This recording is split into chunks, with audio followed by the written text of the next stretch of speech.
And people may attack me and call me a sellout and Uncle Tom, but I rarely hear the word wrong. Yeah. That to me would bother me more than anything else. Aside from that, Jesse, over the years, I'm sure you developed the same kind of hard bark. Over the years, you realize that when people say stuff like that, that means they're out of ammo. The thing to do if you think somebody is wrong is to marshal the facts, make an argument, here's why you're wrong. They can't do that, so they call names. It's silly. It's almost sad because it shows you they're not willing to develop anything, not willing to grow. Yeah. And we in the black community have a real problem with that, which is why we have so many problems, because somebody like myself, somebody like yourself comes out and say, look, the number one problem in the black community is not systemic racism. It's the large number of kids who enter the world without a father in the home married to the mother. It's a problem for America in general, but it's particularly acute in the black community, where 70% of black kids enter the world without a father in the home married to the mother, up from 25% back in 1965. And what's happened? The welfare state, launched by Democrat Lyndon Johnson in 1965, has incentivized women to marry the government and incentivized men to abandon their financial and moral responsibility. And when I raise this, instead of saying, let's deal with it, why is it happening, I get attacked, which means it doesn't get solved. Yeah. I was wondering, your message is for all people. It's for all people, but especially black people. And if they were to listen to the message and follow a little bit of it, just some of it, their life would get so better. Has it ever bothered you that the blacks, not all, but most black people goes against the message? Yeah, it bothers me because we're not going to improve the problem until we recognize we have it. A kid raised without a father, Jesse, is 5 times more likely to be poor and commit crime, 9 times more likely to drop out of school, and 20 times more likely to end up in jail. Now, it seems to me, if that's true, I would want to know what I can do to reverse that, instead of attacking the guy that's bringing the message. Yeah. I was in Mar-a-Lago with Donald Trump about a month ago when I dropped out of the race. We'll talk about that. And I endorsed him. And I told him that I ran as a mega candidate. And I said, I know we have a mega candidate, his name is Donald Trump, but I ran because you are not talking about some of the issues that are really affecting the country. Yeah. And if I can get you to begin talking about those, I would feel that my candidacy achieved its objective. And the number one thing I told him is the epidemic of fatherlessness. 40% of all American kids now enter the world without a father in the home married to the mother. 25% of white kids do, which was the same percentage as was blacks back in 1965. And I told him that a young black male, aged 13 to 43, Jesse, is 13 times more likely to be murdered than a white male, same demo. He was shocked. He said, do you have a source for that? I said, yeah, the Centers for Disease Control. Have you heard of them? Yeah. And the number one cause of preventable death for a white teenager or white kid, 19 and under, is accidents, like car accidents or drownings or drug overdoses. The number one cause of preventable death for a 19-year-old black male and under is homicide, almost always at the hands of another young black male. Yeah. Now, it seems to me, if this is true, my reaction would be, good Lord, what are we going to do about it, as opposed to you're an Uncle Tom, you're a sellout, you're a bootlicker, you're just saying stuff for the white people. I mean, that's silly, and it means we're not going to solve the problem. Yeah. Why do you think most black people reject the message? When they know, they can look in their own family, they can look in the community, they see what you're saying is true. Why do they reject the message? Easier to blame somebody else. Yeah. Easier to point the fingers at somebody else. Yeah. Because if you don't do that, and you're on the left, and you voted for all these Democrats that have kept pushing these policies, you have to look at yourself in the mirror and go, oh my God, what have I done? And that's just a bridge too far for a lot of people. Amazing. I wanted to ask you about that, but first I want to know, how do you see America now? Things have changed in such a negative, for lack of a better word, evil, drastic way all of a sudden.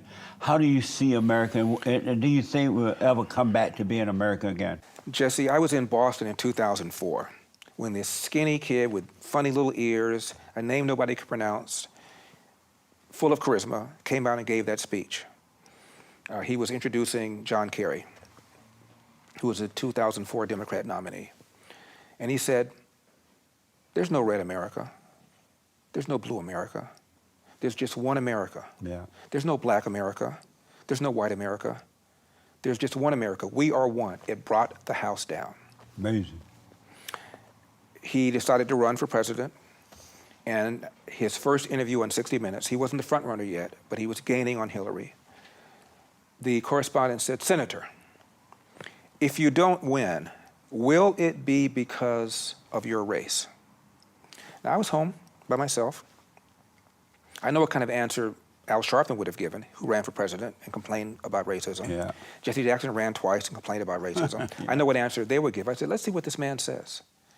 And Senator Obama said, no. If I don't win, it will be because I have not articulated a vision that the American people can embrace. I said, hallelujah. Yeah. Senator Obama was speaking at a black church. And he was talking about how much racism there is in America. Even people didn't vote for him said, all right, at the very least, I don't want Obamacare. I don't want my taxes raised. At the time, he criticized the war in Iraq. At the time, it was popular. I don't want that.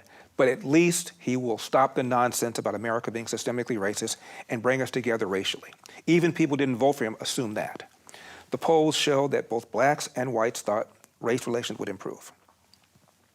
8 years later, when he left, both blacks and whites thought race relations got worse. Yep. Because for the entirety of his 2 terms, it was race card after race card after race card, beginning with the Cambridge police acted stupidly. You remember that? Oh, yeah. White police officer in Cambridge gets a call from a neighbor in the neighborhood who sees this guy push open a door in the neighborhood. Didn't recognize him as Henry Louis Skip Gates, who's a Harvard professor, whose house it was. Didn't recognize him. She called 911. Don't you want your neighbors to do that? Looking out for you? Cop shows up, sees this man in the house, doesn't know if he belongs to the house, and says, sir, please come out and show ID. And what did this guy do, who, by the way, is a friend of Obama? I'll come out if your mama tells me to come out. So the cop arrested him briefly. And instead of Obama saying, you know, last night I talked to my friend Henry Louis Skip Gates. I said, Skip, what are you doing? You're a Harvard tenured professor, for crying out loud. Yeah. The big problem in America with these young black men is they're not complying. And instead of complying with a perfectly reasonable, lawful order, you copped an attitude. That's what Obama should have said. What did he say? The Cambridge police acted stupidly. Sure. And it ticked off police officers all over America, and that set the foundation for his criticizing the police time and time again unfairly. Then there was, if I had a son, he looked like Trayvon, referring to Trayvon Martin. Okay, Trayvon Martin was shot and killed by a guy named George Zimmerman. Zimmerman stood trial for second-degree homicide. The jury found him not guilty. And those jurors who spoke to the media afterwards said, race had nothing whatever to do with it. Yeah. That's what started, by the way, Black Lives Matter. People think George Floyd started it. It didn't. That's what started it. So Black Lives Matter got started over a premise, and George Zimmerman wasn't even black. First they said he was white, then he turns out he was Hispanic and Cuban or whatever it was. A mess. Wasn't even, you know, he was Mongol like most of us, mongrel like most of us, and he wasn't even white. That's what started Black Lives Matter. Then Obama said in an interview, racism is in America's DNA. The same guy who said we were 90% of the way there now says racism is in our DNA. His AG, Eric Holder, said, when it comes to matters of race, America has, quote, been a nation of cowards, close quote. Amazing. And Eric Holder gave a speech where he talked about America's continued pernicious racism, his term, not mine. Yeah. And one example he gave was voter ID. Most blacks support voter ID. He had Al Sharpton over the White House over 70 times. Al Sharpton is America's preeminent race card hustler who became famous falsely accusing a white man of raping Tawana Brawley. He was in the middle of the Crown Heights riots in 1991, where he said, if the Jews want to get their yarmulkes on, come to my house, let's get it on. And one Jewish leader referred to the Crown Heights riots of 1991 as the most serious pogrom in the history of America, and Al Sharpton was right in the middle of stirring the pot. I can go on and on about the many things he's done. So Obama had him over the White House over 70 or 80 times. And at the end of his term, because of all this narrative about how bad the police are, a black man got a gun and murdered two officers sitting in their squad car in New York, execution style, just popped them. Another black man in Baton Rouge, Louisiana, walks up to 3 officers, kills them execution style. Another black man in Dallas, Texas, execution style murders 5 officers. All these 3 black men either told people or posted on social media. The reason they did it is because of this notion, this narrative that Obama pushed that the police are systemically racist Yeah. against black people. And the data shows that anything, the police are more hesitant, more reluctant to pull the trigger on a black suspect than a white suspect. They kill more unarmed white people every year. They kill more whites every year than they kill blacks. It is a lie. And it's a direct line between Obama, Jesse, and what happened beginning in May of 2020 when we had 4 months of protests over the death of George Floyd. Keep in mind regarding that, there were 25 people killed, millions of people who were protesting, a lot of property damage, $2 billion worth of insured property damage, maybe another $2 billion of uninsured property damage. Why? Over the assumption that Officer Derek Chauvin did what he did because of George Floyd's race. The lead prosecutor in that case was a black man. I'm a trial lawyer, and your most important statement in a trial is your opening statement, most important part of it, where you set the whole narrative. And he took pains, it was on television, to say the police in general are not on trial. He said most of them are doing a good job. They have a tough job. They have to make a split-second decision, life or death. It's hard. He said the Minneapolis PD in general is not on trial. And he mentioned some of the officers and officials he knew. He said this individual's on trial for what this individual did, and the black prosecutor never even intimated that what Derek Chauvin did had anything to do with George Floyd's race, and Derek Chauvin was never charged with a hate crime.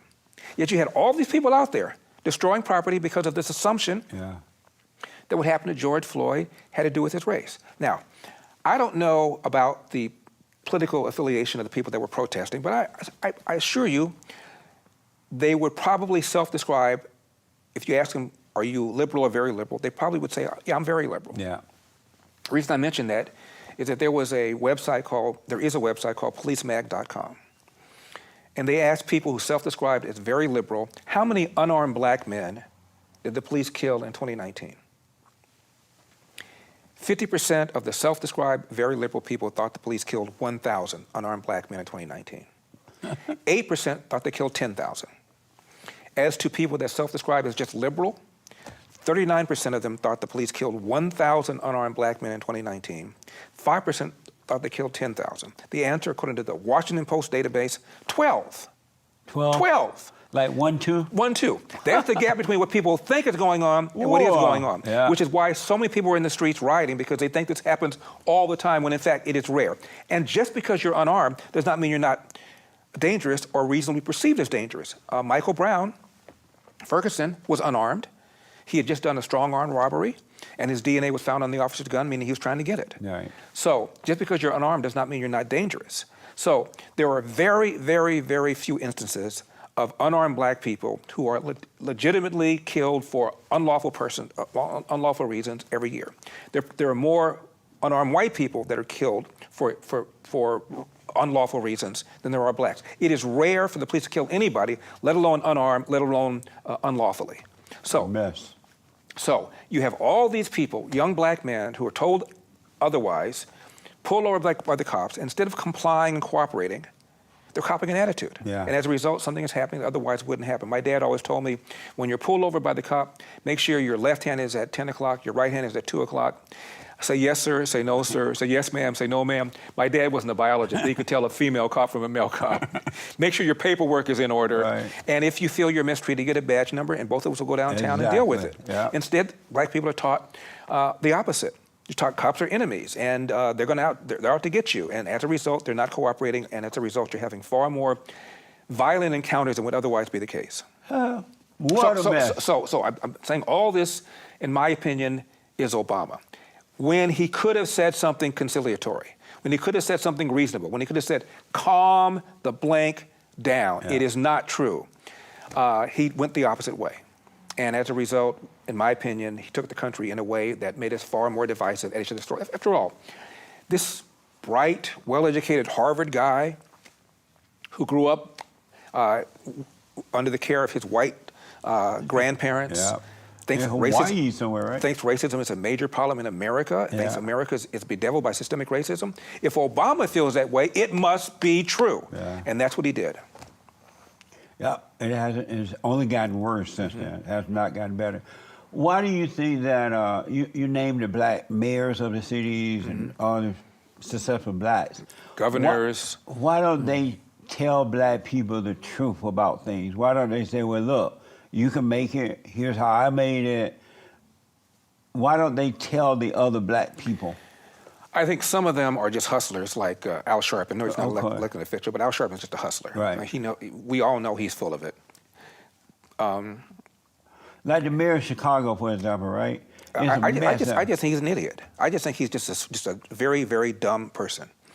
I mean, how are you going to argue that the reason people are stealing is because of the lack of reparations? How are you going to make that argument? Right.